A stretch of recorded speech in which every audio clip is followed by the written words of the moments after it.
I had no clue that this man was 56 years old and still going strong today. Like that's just nuts. Got his feet wet, DJing clubs in Paris. Really, he became like this melting pot of different musical influences early on in the late 80s. So he's been doing this. This is his fifth decade in, which is absolutely crazy. He really got his international breakthrough around like 2009, 2010.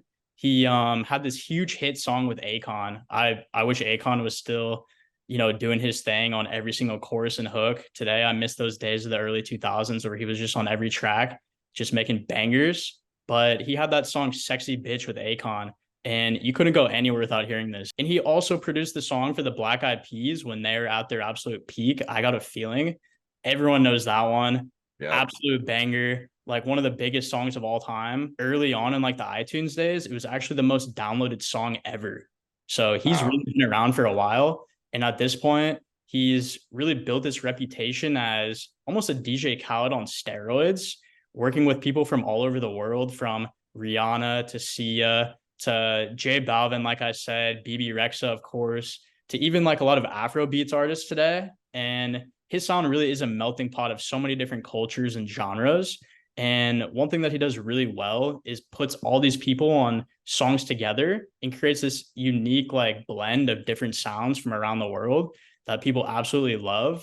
And the fact that his music is dance music is just so fun and upbeat and happy that now, since we're like 2 years post lockdown, everyone wants to go out and dance and have a good time. So you can see with the earnings and with the streaming that his songs have so much longevity and consistency in the earning and the streams, because people just want something to look forward to, have a good time, go out, dance.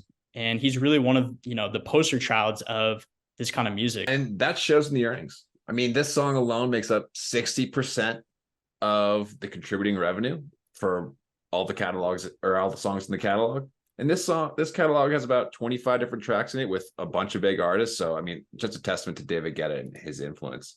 And like you said, he's been around for 5 decades effectively in the music industry. Started to peak in 2009-10 with Sexy Bitch and other hits like that. This song is still well within the realm of his peaking. It's a 5-year-old track, and it's been earning consistently for years. I mean, obviously in the early stages, it's been at the height of its earning with radio. But as songs get older, they tend to develop what we call the earnings tail.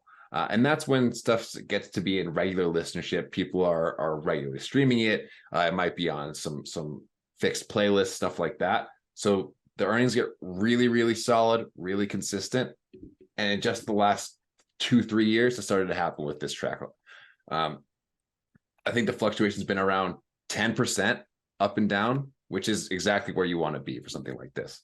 And again, this all goes back to David Guetta, J Balvin, and BB Rexa, and the influence that they have, right? These are massive international superstars with massive streaming presence, and it shows.